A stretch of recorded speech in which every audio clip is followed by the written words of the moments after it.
All right, let's try this again.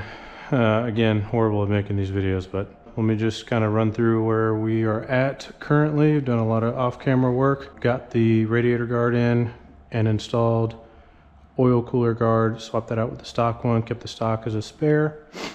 Got the whole front and nose kind of cleaned up.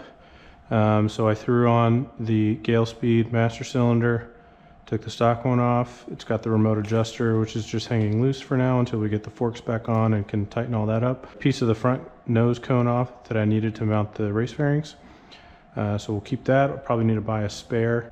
Since they make this, you know, DB Holders or Moto Holders or whatever company makes a whole nose cone for this. That might be nice to have in the event of a crash. ABS lines, which I just finished, and I reminded myself why I always procrastinate that step because it is a nightmare. But a lot of brackets and hard lines and whatnot going up to the front and the back of the bike, down the side of the frame, to the actual pump itself. So we'll go ahead and take this out. I just unplugged it, and there's a number of bolts and stuff securing this thing in there, but got all those undone. So there's our ABS pump. Again, we're going to retain this just in case we have electronics issues with this delete plug, and we'll just plug the empty pump back in. I want to at least try this out because it is both, you know, some minor weight savings, but for me, more importantly, there's just more space under the tail for running accessory lines for the lap timer, ease of maintenance, just more stuff off of the bike that is not necessary. There we go. This is never a clean process. It gets sprayed. How do you feel when you switch to Yamaha and save on your car insurance? It's not too bad. And then we'll go ahead, once that's done draining, put on the new magnetic bolt, and we'll go ahead and get this oil filter off.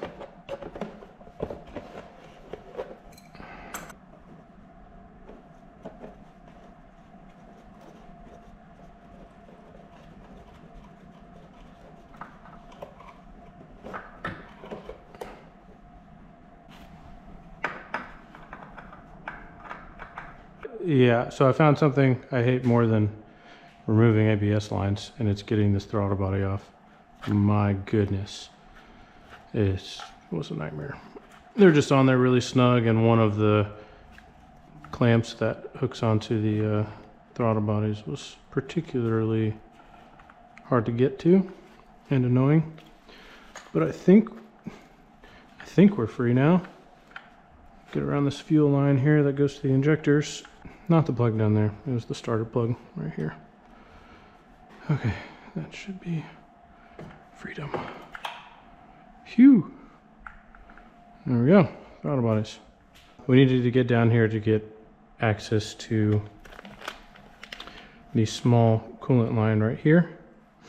And then also kind of give us a little bit better access to remove the thermostat housing and do a thermostat mod. We essentially don't want a thermostat. I can't explain to you why.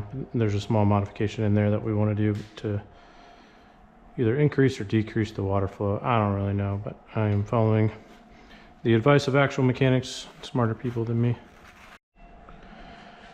All right, took the hoses off each side.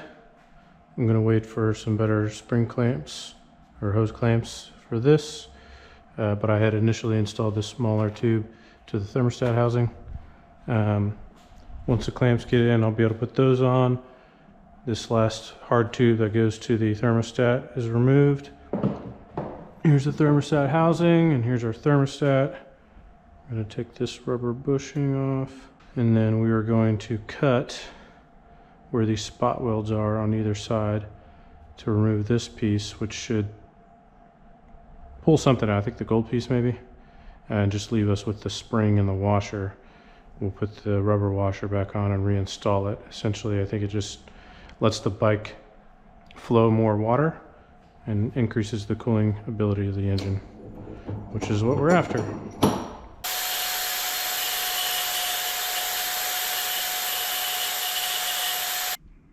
Okay, that's what we want. Bleed hole towards the top. Let's put this washer back on. All right. This is our new not so thermostat. All right, we're back. no big updates. Got the correct clamp for the hose, coolant hose, so we can go ahead and put these throttle bodies back on.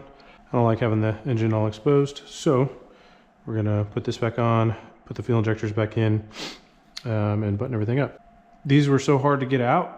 When they go back in, it's probably not gonna be very fun either, but I have a little plank of wood here and a rubber mallet to help encourage them to get back in there.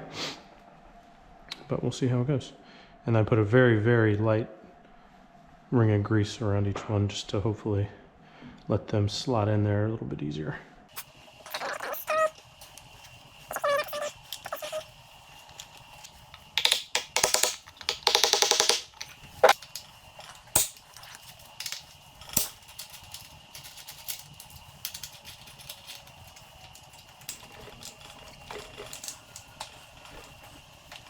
All right, of course I stopped recording as soon as I actually figured it out.